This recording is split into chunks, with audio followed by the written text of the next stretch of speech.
हरे कृष्णा। सभी भक्तों को हार्दिक स्वागत है। आज की जगन्नाथ कथा के दूसरे दिन में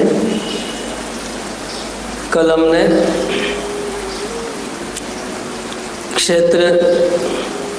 श्री क्षेत्र की महिमा कल हमने सुनी।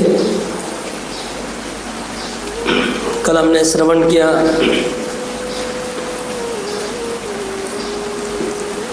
कैसे ब्रह्मा जी और यमराज जी ने पुरुषोत्तम क्षेत्र में भगवान का दर्शन किया, नील माधव का, और मार्कंडेय ऋषि की कथा सुनी लक्ष्मी देवी के श्रीमुख से। और माँ लक्ष्मी देवी ने पुरुषोत्तम क्षेत्र की महिमा ब्रह्मा जी को और यमराज जी को सुनाया। आज हम कथा करेंगे किस प्रकार भगवान जगन्नाथ पुरुषोत्तम क्षेत्र में प्रकट हुए। ये आज का कथा का विषय है।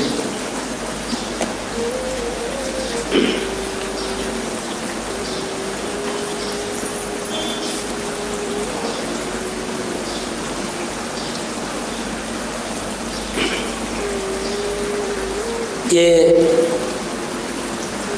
कथा जो हम कर रहे हैं ये स्कंद पुराण से है।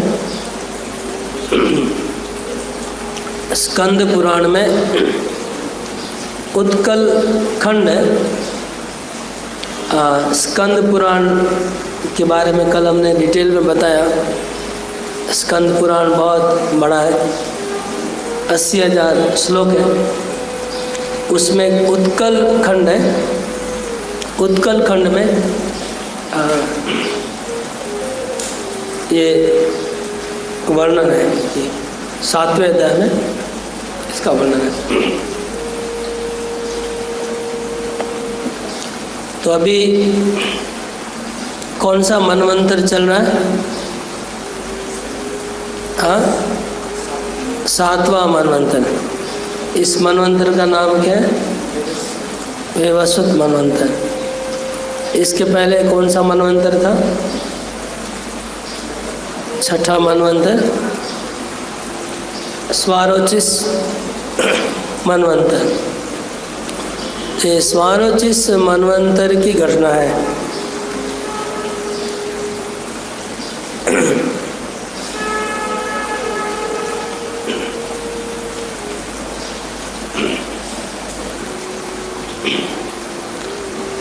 इस स्वारोचिस मनवंतर में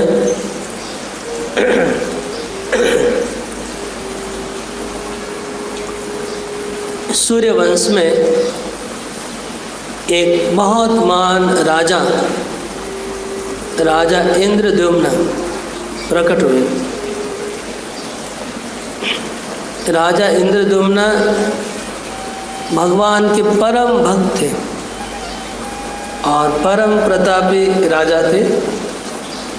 और वो रहते थे अवंतीपुर में। अवंतीपुर मतलब आज का उज्जैन।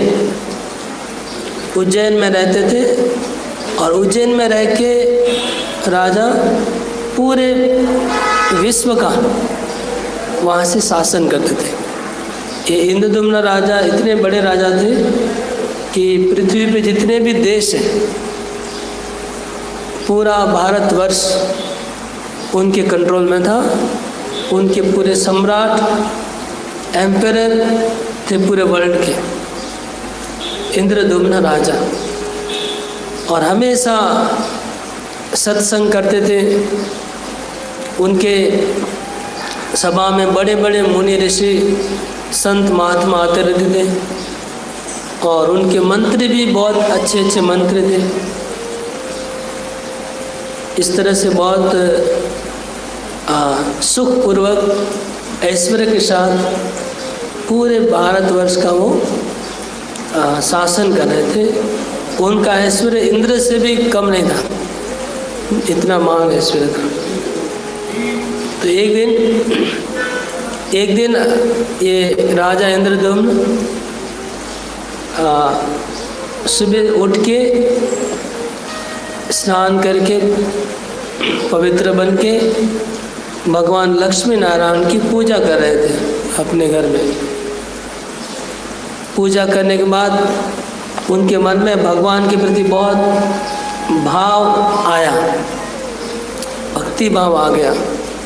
और पूजा करने के बाद उन्होंने उनके जो घर पे जो पुरोहित थे जो उनकी पूजा करवाते थे, उस पुरोहित को राजा इंद्रदम्न ने कहा कि मैं पृथ्वी पे ऐसा कौन सा क्षेत्र है जहाँ पर भगवान साक्षात विराज करते हैं और जिनका दर्शन करने से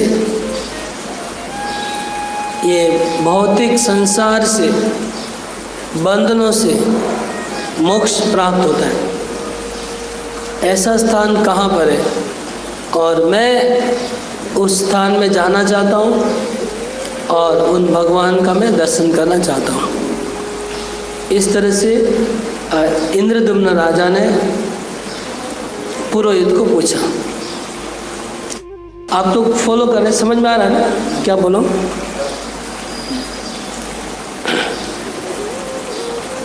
तो उनके पुरोहित ने कहा ठीक है राजा, हम आपको बता दें, थोड़ा रिसर्च करते हैं। तो उन राजा के दरबार में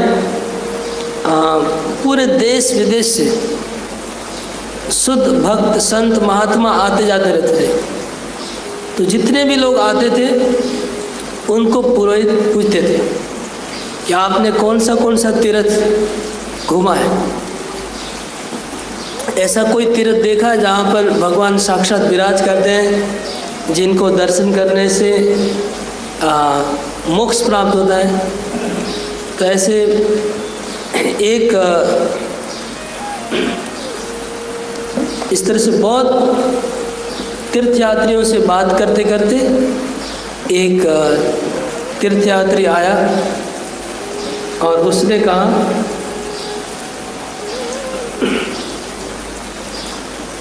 कि मैं सारे पृथ्वी पे समस्त तीर्थों को भ्रमण किया है, लेकिन सर्वश्रेष्ठ तीर्थ मुझे औड्र देश, उत्कल देश में पुरुषोत्तम क्षेत्र है, वो सर्वश्रेष्ठ तीर्थ है।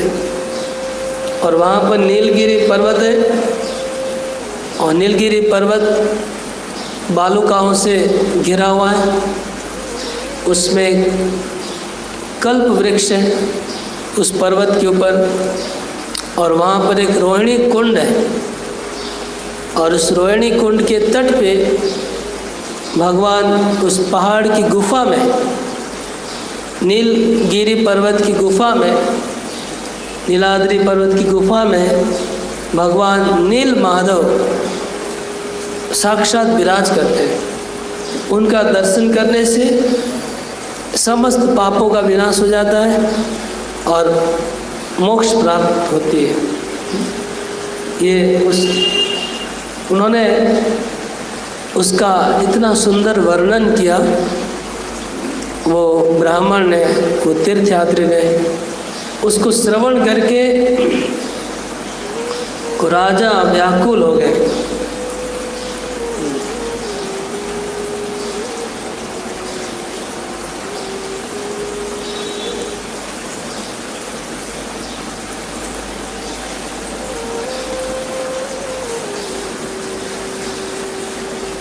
उस तीर्थयात्री ने ये भी कहा कि मैंने वहाँ पर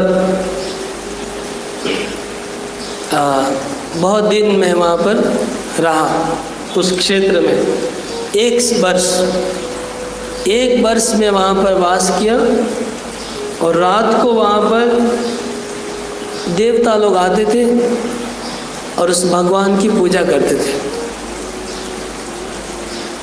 और दिन में आकर देवता लोग अप्रकट हो जाते थे,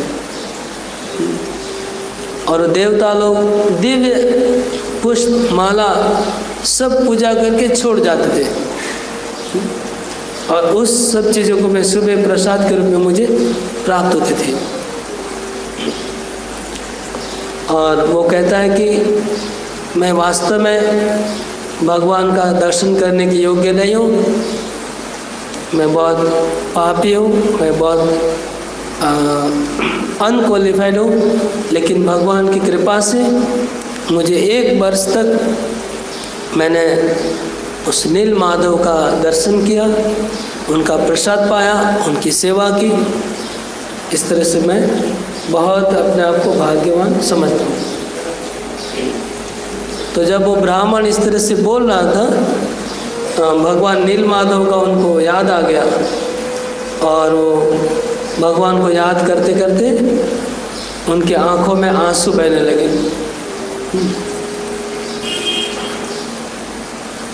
और कहने लगे, भगवान कृपा के सागर हैं, जो भी व्यक्ति भगवान की तरफ दर्शन करता है, दर्शन करके उनका उद्धार हो जाता है। वो मेरे ऊपर इतने कृपालु थे कि 1 साल तक मैं उनके उधर निवास कर पाया। मुझे 1 साल तक उन भगवान ने सेवा करने का मौका दिया।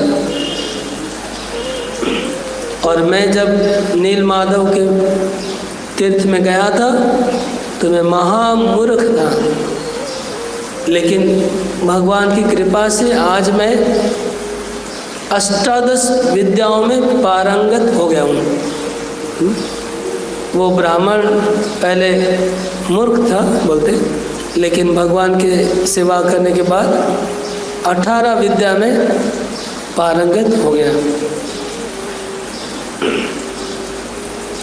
फिर वो ब्राह्मण कहता कि हे राजन, महाराज इंद्रद्युम्न, मैं आपसे धन की कामना नहीं करता हूँ, मुझे आपसे कोई पद नहीं चाहिए, मुझे कुछ भी आपसे नहीं चाहिए। मैं केवल आपसे एक ही प्रार्थना करता हूँ कि आप कृपा करके सदैव श्री कृष्ण का स्मरण करिए, आप सदैव श्री कृष्ण का नामों का उच्चारण करिए। हे महाराज,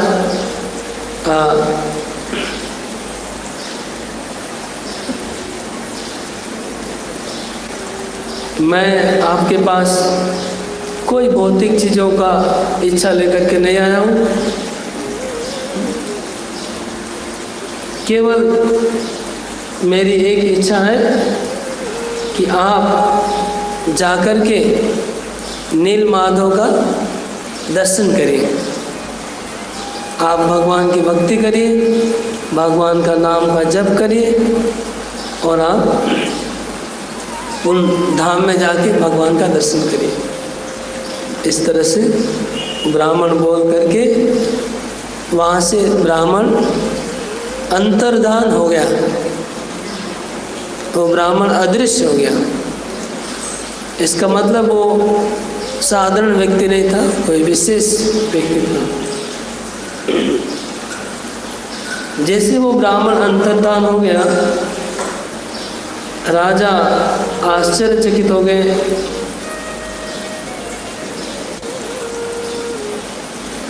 और राजा व्याकुल हो गए और बोले कि अगर ऐसा कोई क्षेत्र पृथ्वी पे है, पुरुषोत्तम क्षेत्र नील माधव, तो मुझे उसका दर्शन जरूर करना है, चाहे कुछ भी हो जाए, मुझे वहाँ पर ले चलो, मुझे उनका दर्शन करना है। पुरोहित को कहा राजा ने कि हे पुरोहित जी, आप मुझे जीवन में बहुत कृपा की है, मैंने आपके निर्देश से मैंने धर्म अर्थ काम सब अनुष्ठान किया है, आपके निर्देश से मैंने व्रत पालन किया है, मैं लक्ष्मी नारायण की पूजा की है, तो आप मुझे सहायता करिए इस बार ये पुरुषोत्तम क्षेत्र ले जाने के लिए, नील माधव का दर्शन करने के लिए आप मुझे कृपा करके सहायता करिए।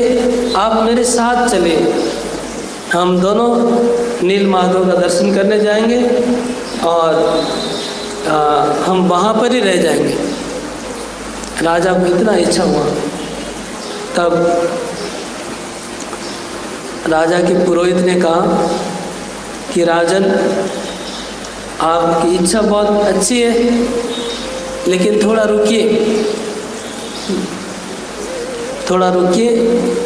मेरा भाई विद्यापति बहुत ही चतुर है और बहुत ही बुद्धिमान है, उसको हम अपनी सेना के साथ भेजते हैं।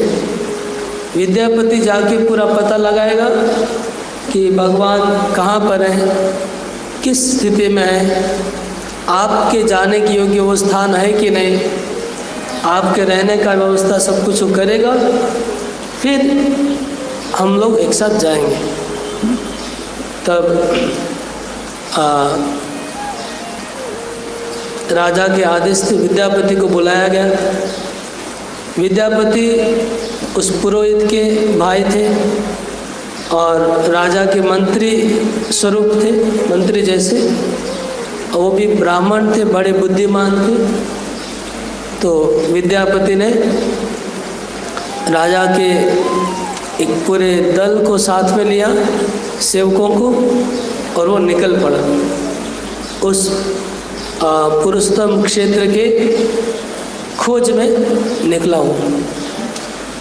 तो विद्यापति जब निकलता है राजा के द्वार से, विद्यापति ने भी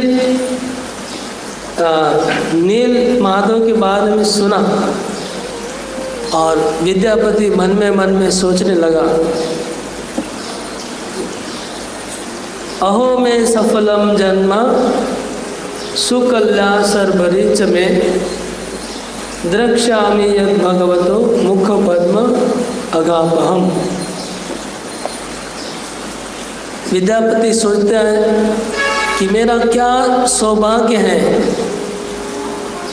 कि आज राजा के निर्देश से मैं पुरुषोत्तम क्षेत्र जा रहा हूँ। राजा के निर्देश से मैं नील पर्वत जाऊंगा, नीलाद्रि में जाऊंगा और नील माधव का मेरा दर्शन होगा।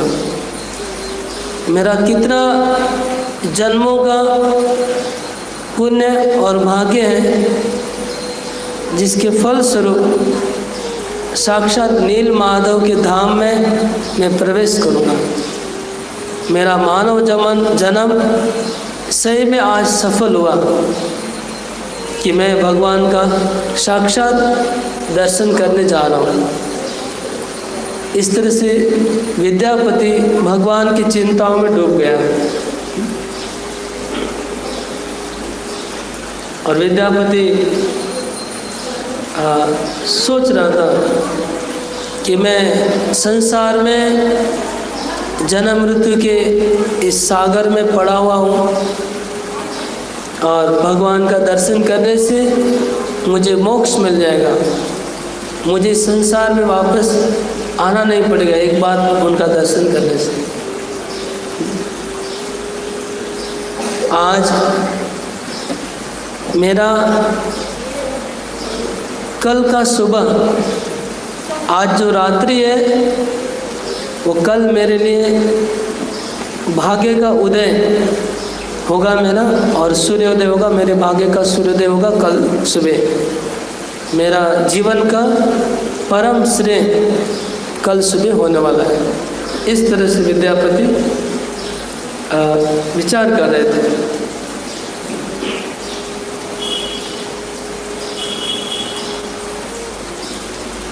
और विद्यापति चलना शुरू किए, अवंतीपुर से चलना शुरू किए। तो चलते चलते चलते चलते वो लोग सुबह शुरू किए थे तो शाम तक वो महानदी के तट पे पहुँचे। महानदी के तट पे पहुँचे, नदियों को, पहाड़ों को, सबको क्रॉस करते करते उत्कल देश में पहुँचे।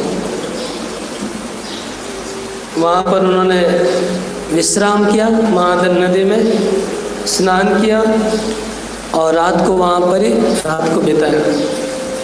दूसरे दिन सुबह महानदी को क्रॉस किया। महानदी को पार करने के बाद वो लोग एकाम्र वन नाम के तीर्थ में पहुंच गए। ये एकाम्र वन क्या है?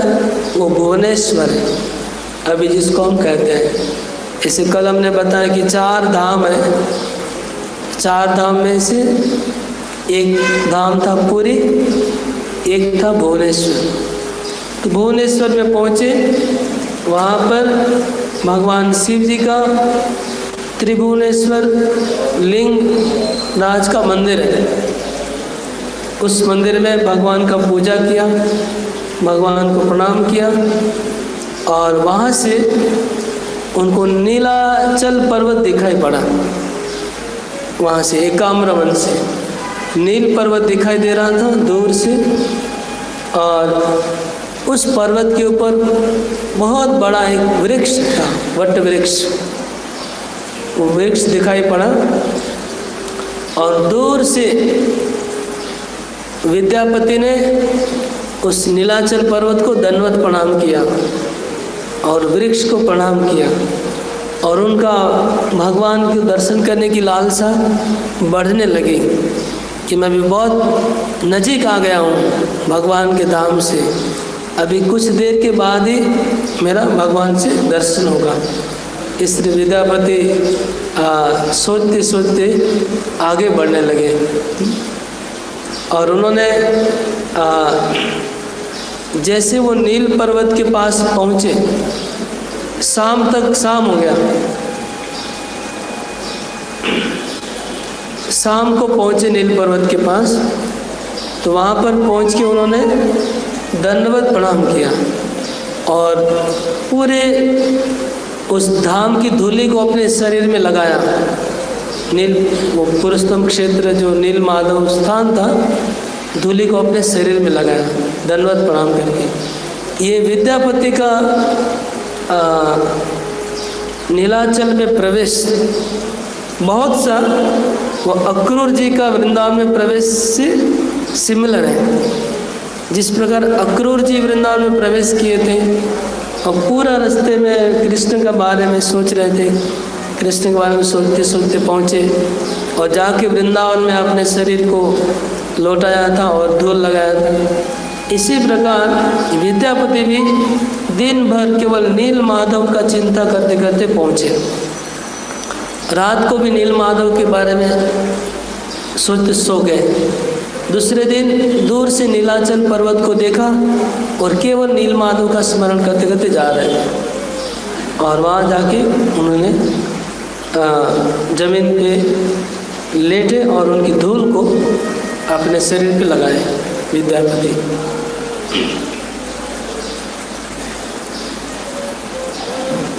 और जब नील पर्वत के पास पहुंच गए,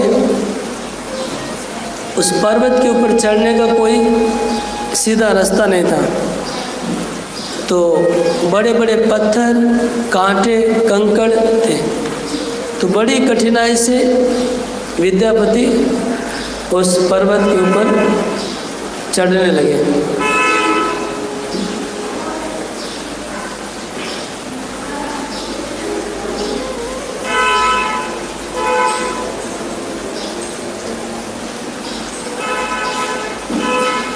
तब वहाँ पर जब पर्वत के ऊपर चढ़ने के पहले ही विद्यापति थक गए थे और उनको लगा कि इसके ऊपर रास्ता भी नहीं मालूम है, कहाँ से जाएंगे तो भगवान मिलेंगे। तो विद्यापति उस पर्वत के नीचे जमीन पे बिस्तर बिछा के सो गए, आराम किए। और मन में भगवान को दर्शन करने की तीव्र लालसा उनकी बनी रही। तो विद्यापति जब सोए लेट रहे थे तो उनके कानों में आवाज़ आई कि पास में कुछ लोग आपस में बातचीत कर रहे हैं। कुछ लोग आपस में गपशप कर रहे हैं। अभी तक कोई आदमी को दिखाई नहीं पड़ा था रास्ते में, लेकिन अब बहुत आवाज़ आ रही है मनुष्यों की, और ऐसा लग रहा है कि वो लोग भगवान की चर्चा कर रहे हैं आपस में और भक्ति की चर्चा कर रहे हैं। तब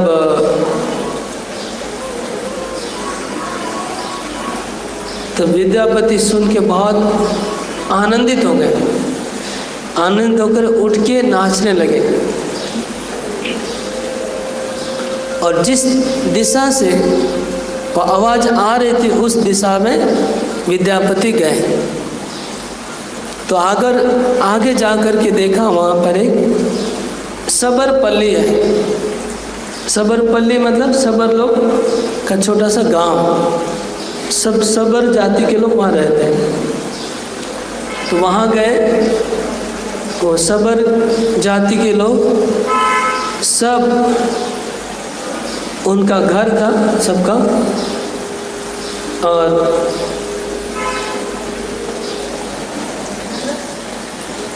और विद्यापति ने देखा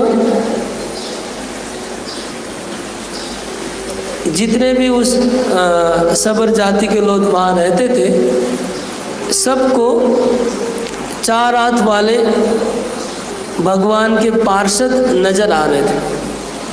उनको देख के लग रहा था कि सब भगवान के पार्षद हैं और 4 हाथ है सबके, सबके सब वैष्णव है, भगवान के परम भक्त है सब। इस तरह से उनके बीच में भगवान की कथा हो रही थी। लोग भगवान का नाम जप कर रहे, कीर्तन कर रहे। पूरा सबरपल्ली इस तरह से भक्ति में डूबा हुआ था। वहाँ पर विद्यापति वहाँ पहुँचे, घूम रहे थे, तो अचानक उन्होंने देखा उस पहाड़ से एक वृद्ध सबर उतर के नीचे आया। उसका नाम था विश्वावसु।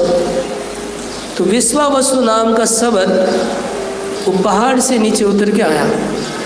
सबर एक नीची जाति है, इसे सबरी कहते हैं, जिन्होंने राम को बोर खिलाया था। तो ये सबर जाति है, जो नीची जाति है, जो जंगल में रहती है, आदिवासी जाति है। तो ये विश्वावसु पहाड़ से नीचे जो उतर के आया, आकर के जैसे विद्यापति ने उनको देखा, इस विश्वावसु के शरीर से सुगंध आ रही थी और उनका शरीर पूरा तेज निकल रहा था। पूरा लगता है कि अभी भी उन्होंने भगवान का साक्षात्कार किया है, ऐसा देख के लग रहा था। तो विद्यापति ने सोचा कि ये शायद नील माधव से लगता है मिल के आया होगा। तो जैसे विद्यापति ने उनको देखा, उनको दंडवत प्रणाम किया, उन विश्वावसु को, और बहुत उनके प्रति श्रद्धा की। और विश्वावसु ने भी जब विद्यापति को देखा कि ब्राह्मण है, बहुत पूजनीय है, तो उन्होंने विद्यापति को बड़े प्रेम से स्वागत किया। स्वागतम स्वागतम, आपको इस हमारी सबरपल्ली में स्वागत है। आप ब्राह्मण हैं, आप इस जंगल में कैसे आ गए? इतना कांटे कंकड़, इधर कोई मनुष्य नहीं आता है, आप कष्ट करके यहाँ पर क्यों आए, कैसे आए? आप इधर विराज करिए, आराम करिए, हमारे घर चलिए। तो विश्वावसु ने विद्यापति को अपने घर लेके गए और उनको अच्छे से बैठने, आराम करने सब व्यवस्था की। और विश्वावसु ने विद्यापति को बड़े प्रेम से मित्र बना करके स्वागत किया और उनको कहा कि आप इधर क्यों आए, हम आपकी क्या सेवा कर सके, आप हमारे घर से क्या भोजन करेंगे। क्योंकि हम तो नीच जाति के हैं, तो आप क्या पकाया हुआ खाना खाएंगे कि फलाहार करेंगे? क्योंकि पका हुआ खाना ब्राह्मण लोग एक आदिवासी घर पे नहीं कर सकते, तो इसलिए कहा कि आप फलाहार भी कर सकते हैं। तो विद्यापति ने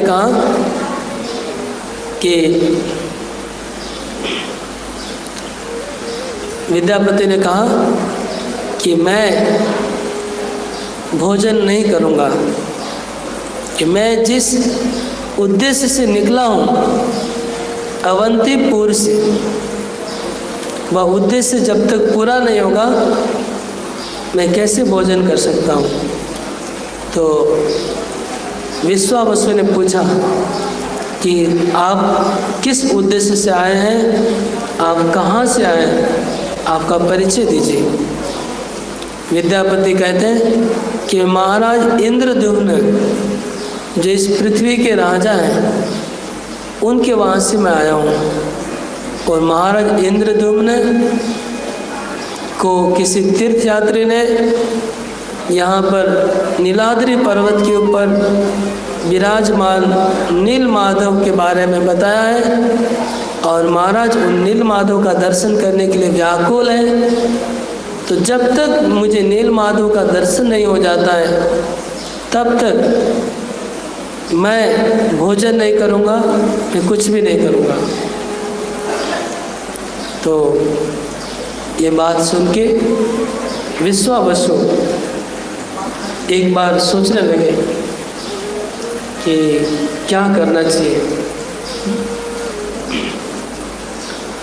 इसको मैं अगर नील माधव का पता बता दूंगा तो हो सकता है कि नील माधव की सेवा मेरे हाथ से चली जाए।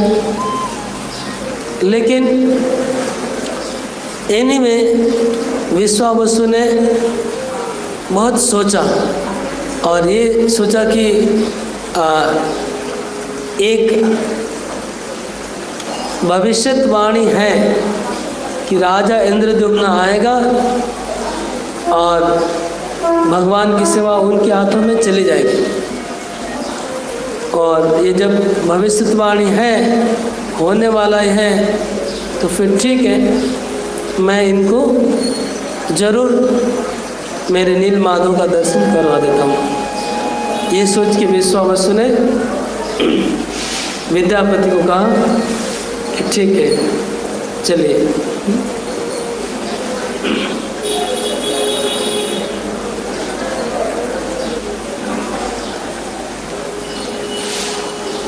तब विश्वावसु विद्यापति को कहते चलो हम तुमको ले जाएंगे। तो उस दोनों विद्यापति और विश्वावसु उस पहाड़ के ऊपर चढ़ते। बहुत छोटा सा सकड़ा रास्ता था, पगडंडी था, और दोनों तरफ बड़े बड़े पत्थर, कांटे, कंकड़ थे। उसमें विश्वावसु आगे आगे जा रहा था, विद्यापति को बातें करते करते ले जा रहे थे। साथ में बोल रहे थे कि ये सब डिस्क्रिप्शन कर रहे थे जंगल का, कौन सा पेड़ है, कौन सा रास्ता है, ऊपर में भगवान कैसे है देखने में, ऊपर क्या क्या है। बोलते बोलते बोलते बोलते विश्वावसु विद्यापति को ऊपर लेके गए, पहाड़ के ऊपर। तो जब नील पर्वत के ऊपर पहुंच गए, ऊपर में एक विशाल वृक्ष था, कल्प वृक्ष। उसको देखा और उस कल्प वृक्ष के एक कॉर्नर में रोहिणी कुंड था। उस कल्प वृक्ष के पूर्व दिशा में एक रोहिणी कुंड था।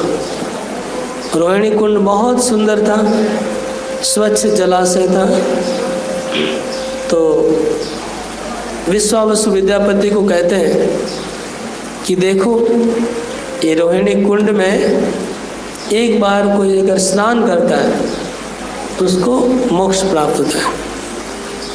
और ये जो विशाल वट वृक्ष है, इसकी छाया में अगर कोई जाता है तो छाया में खड़े रहने से ब्रह्म हत्या पाप से मुक्ति हो जाती है। इस तरह से बोलते बोलते विश्वावसु विद्यापति को ले जाते हैं उस रोहिणी कुंड में। रोहिणी कुंड के तट पे एक मणियों की सीढ़ियाँ थी, मणि से बनी सीढ़ियाँ। वो सीढ़ियाँ गुफा में जो नील माधव भगवान के विग्रह था, इंद्र नीलमणि के पत्थर की प्रतिमा नील माधव की थी। उस प्रतिमा का दर्शन करवाया। इंद्र नीलमणि की बनी हुई प्रतिमा नील माधव का उन्होंने दर्शन करवाया विद्यापति को। विद्यापति भगवान को दर्शन करके पूरा गदगद हो गए, बहुत अभिभूत हो गए सुंदर विग्रह का दर्शन करके, और बार बार प्रणाम करने लगे, उनका स्तुति करने लगे, पूजा करने लगे, बहुत स्तुति किया भगवान का।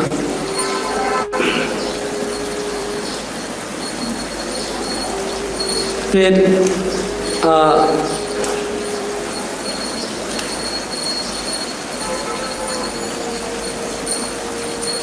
ये दर्शन करते करते दोपहर हो गया, सब कुछ करते, तो फिर विद्यापति ने विश्वावसु ने विद्यापति को कहा कि आपका दर्शन हो गया, अभी नीचे चलो, इधर अंधेरा हो गया है, रात को ज़्यादा देर यहाँ अंधेरा होने से इधर पहाड़ के ऊपर रहना मना है। यहाँ बहुत जंगली हिंस्र पशु आएंगे और इधर से रात को नीचे उतरना बहुत रिस्की है। सूर्य ढलने के पहले हमको नीचे उतरना है। ये बोल के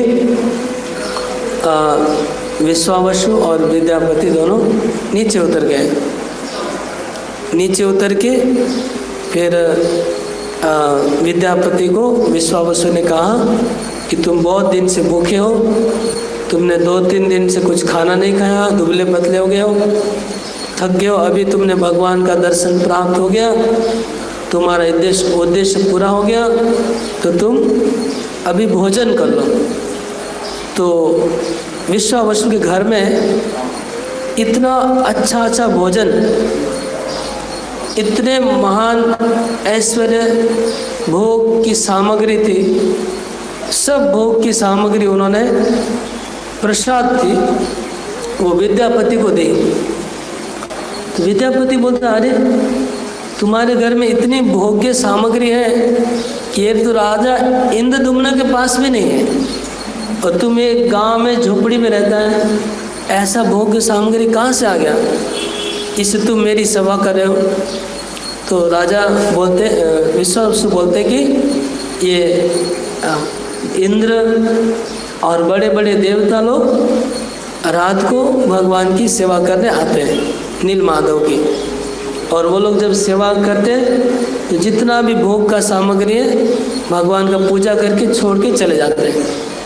और जब हम दिन में मैं सेवा करने जाता हूँ तो भगवान का वो सब प्रसाद बटोर के लेके आता हूँ। ये सब वही सामग्रियाँ हैं जो देवता लोग ने स्वर्ग से लाई थी भगवान की सेवा करने के लिए। तो वो सब सामग्रियों को तुम इसको भोजन करो, तुम इसको भक्षण करो, तुम्हारा सब पीड़ा दूर हो जाएगा। और ये प्रसाद हम लोग हमेशा खाते हैं, इसलिए हमारे इधर किसी की बीमारी नहीं होती है, हम लोग का बुढ़ापा नहीं होता है, और हमेशा हम लोग सब प्रकार के क्लेशों से मुक्त रहते हैं भगवान की स्पेशल प्रसाद खाकर। इस तरह से विद्यापति को विश्वावसु ने एक्सप्लेन किया कि कैसे वो भगवान की प्रसाद देवता लोग चढ़ा रहे, वो विद्यापति विश्वावसु उनका डेली उनको मिल रहा है। तो ये कथा बहुत लंबी है और अच्छे से बोलेंगे तो फास्ट करेंगे तो अच्छे से नहीं होगा। तो इसको लगता है 2 दिन और कथा चलेगी, 1 दिन और चलेगी, आज पूरी नहीं हो पाएगी। किस प्रकार जगन्नाथ जी प्रकट होते हैं, ये आज हमने खाली इतना सा बोला, टाइम पूरा खत्म हो गया। 25 हो गया, 8:25 हो गया। अभी हमको लगता है हम प्रश्न उत्तर के लिए समय छोड़ सकते हैं, लेकिन एक बार रिव्यू कर लेते हैं जो बताया कि सूर्यवंश में राजा इंद्रद्युम्न प्रकट हुए थे, ब्रह्मा के 5वें पीढ़ी के संतान थे। उन्होंने लक्ष्मी नारायण की पूजा करते करते भगवान का दर्शन करने का इच्छा हुआ पुरुषोत्तम क्षेत्र में, और एक तीर्थ यात्री आए, उन्होंने पुरुषोत्तम क्षेत्र की महिमा सुनाई। सुन के राजा बहुत व्याकुल हो गया उनका दर्शन करने के लिए। उन्होंने अपने विद्यापति को भेजा। विद्यापति अभी मात्र पहुँचे हैं नील माधव के पास। उन्होंने नील माधव का दर्शन किया है और विश्वावसु के घर पे अतिथि बन के रहते हैं। और विश्वावसु को उनके घर पे जब रात को सोए तो विद्यापति सोचने लगे कि विश्वावसु कितना महान है, ये हर दिन भगवान को साक्षात जाके दर्शन करता है, उनकी सेवा करता है, उनके शरीर में भगवान के सुगंध आती रहती है हमेशा, ये भगवान से मिलता है। तो ये कितना परम वैष्णव है। अगर मैं इनके साथ एक क्षण भी रहने से मुझे कितना आनंद आ रहा है, तो आजीवन मुझे इनके साथ रहना चाहिए।